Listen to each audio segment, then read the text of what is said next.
তো মই কলিজাসকল আজি তোমালোকৰ মাজলৈ আহিলোঁ আৰু আজি তোমালোকৰ মাজলৈ লৈ আহিছোঁ আমাৰ অসমৰ প্ৰতিভা। আমাৰ অসমত এনেকুৱা প্ৰতিভা ওলাইছে আপোনালোকে চালে মানে আপোনালোকৰ চকু কপালত গুচি যাব ডাইৰেক্ট। গতিকে প্ৰতিভাবিলাক আপোনালোকে এবাৰ চাই লওক।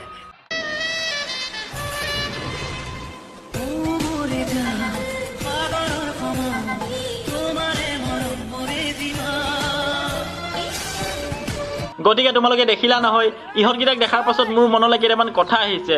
কথাকেইটা কি জানা?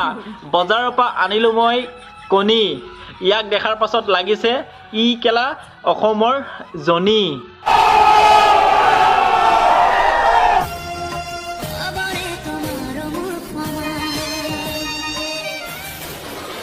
আৰে জনীৰ লগত দেখাৰ পাছত এইজনীক কেলা লাগিছে ডাইৰেক্ট খালিফা। গতিকে তহঁতি কেলা অসমত জনী সিং আৰু কেলা মিয়া খালিফা বনিব আহিলি হা? তহঁতক কেলা কি ক'ম আৰু, তহঁতৰ নিচিনা ফকতীয়া মানুহবিলাকৰ কাৰণে অসমখন ধ্বংস আজি হা? ধুনীয়াকৈ হাঁহি ফূৰ্তি কৰি কমেডি কৰি ৰিল বনাই থাকোঁতে নহ'লে তহঁতৰ মানে এইবোৰ তহঁতৰ দেখাওঁতেহে মানে তহঁতৰ হ'ল মানে তহঁতি এতিয়াহে মানে ভাইৰেল হ'বি। তহঁতক অসমৰ মানুহে মানে এতিয়াহে চিনি পাব। ইমান মজাকৈ ৰিল চিল বনাই আছিলি কমেডি চমেডি কৰি, এই মানস নে কি এইটো মাইকীটো গৈ পিনি এতিয়া হেপিয়াবলৈ গ'লি, হেপিয়াওঁতেহে মানে তই অলপ ভাইৰেল হ'বিগৈ মানে ন। ইমান দিন তই মানে তোক মানে মানুহে চিনিয়ে পোৱা নাছিলে। জধা মূৰ্খ মক্কেল বুলিহে কওঁ আৰু তহঁতক দেই। আৰে ভিডিঅ'টো বনোৱাৰ আগত তহঁতি এবাৰতো ভাবিব লাগিছিলে যে অসমৰ গোটেই ৰাইজে চাব, গোটেই পৃথিৱীৰ মানুহে চাব, চাই পিনে আমাক বাৰু কি ক'ব। ৰিল বনাইছ, এক্টিং কৰিছ, ঠিকে আছে। এইখন কেলা আমাৰ বলিউড হলিউড নহয় যে একদম ঘঁহাই মেলি হেপিয়াই মেলি চেলেকি মেলি ভিডিঅ' বনাবি। ইয়াত এখন অসম হয়, অসমত বহুত মানুহে বহুত ধৰণে ৰিল বনায়। অসমখনত অকণমান থাকি অসমীয়া ল'ৰা ছোৱালী হিচাপে নিজকে অকণমান লাজ কৰিবি হা? বাকী আমাৰ অসমীয়া ল'ৰা ছোৱালীবিলাকক শুদ্ধ পথত যাবলৈ তহঁতি ৰাস্তা দেখুৱাই দিবি হা? মক্কেল চালা মাৰ বাপেৰ ভনীয়েৰ বায়েৰ তহঁতৰ বাৰু ভিডিঅ'টো নাচাব নি? চোৱাৰ পাছত তহঁতক কি ক'ব? গুড জব বুলি ক'ব নি? গুড জব বুলি ক'ব হা? মক্কেল চালা এই ছোৱালীজনীক কৈছোঁ হা?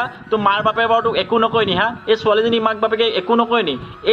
এইবিলাকক দেখাৰ পাছত কি লাগিছে গম পাইছা নাই? এইবিলাকক দেখাৰ পাছত এনেকুৱা লাগিছে যে মস্ত পৃথিৱীৰ এই ইচাত লাগিছে মানে তহঁতক দেখি পিনি। আৰু কি ক'ম, ডাইৰেক্ট কৈ নিদিওঁ আৰু তহঁতক গোটেই পৃথিৱীৰ তহঁতি আৰু এই চাত লাগিছে তহঁতক মক্কেল চালা। গতিকে মৰমৰ কলিজাসকল, তোমালোকক এটা কথা কওঁ হা? বলিউডত হলিউডত কিবা এটা বনালে বুলি, ফৰেইন কাণ্ট্ৰিত কিবা এটা বনালে বুলি আমাৰ অসম হয়, এইখনত গৈ তোমালোকে তাক কপি কৰিব নাযাবা। কপি কৰি নিজৰ এই জীৱনটো, নিজৰ শৰীৰটো, নিজৰ নামটোক বদনাম কেতিয়াও নকৰিবা। এইখন আমাৰ সোণৰ অসম। আমাৰ অসমত লাজ কি, মান কি, সন্মান কি চব বুজি পায় মানুহে হা? লাজ নাইকিয়া, সন্মান নাইকিয়া নকৰিবা। নিজৰ জীৱনটোক, নিজৰ নামটোক কিয় ইমান আঘাত কৰিবা এই লোকক কপি কৰিবলৈ গৈ ফৰেইন কাণ্ট্ৰিত? এতিয়া এই মানস নে কি নামটো মই কৈ দিছোঁ ইয়াৰ, এই বহুত ধুনীয়াকৈ ভিডিঅ' বনাই আছিলে, মানুহক হহুৱাই আছিলে, কমেডি কৰি আছিলে, মানুহে ধুনীয়াকৈ চাই লাইক চাইক মাৰি আছিলে। ই আকৌ এতিয়া গৈ পিনি সেই তাইক হেপিয়াই ভিডিঅ' বনাবলৈ গ'ল, এতিয়াহে মানে এই ভাইৰেল হ'ব। এইবোৰ ফকতি আমি সস্তীয়া জনপ্ৰিয়তা পাবলৈ গৈ এইবিলাক নিজৰ এই শৰীৰটোক, নিজৰ নামটোক বদনাম কেতিয়াও নকৰিবা তোমালোকে। মই অনুৰোধ কৰিছোঁ হাতযোৰ কৰি।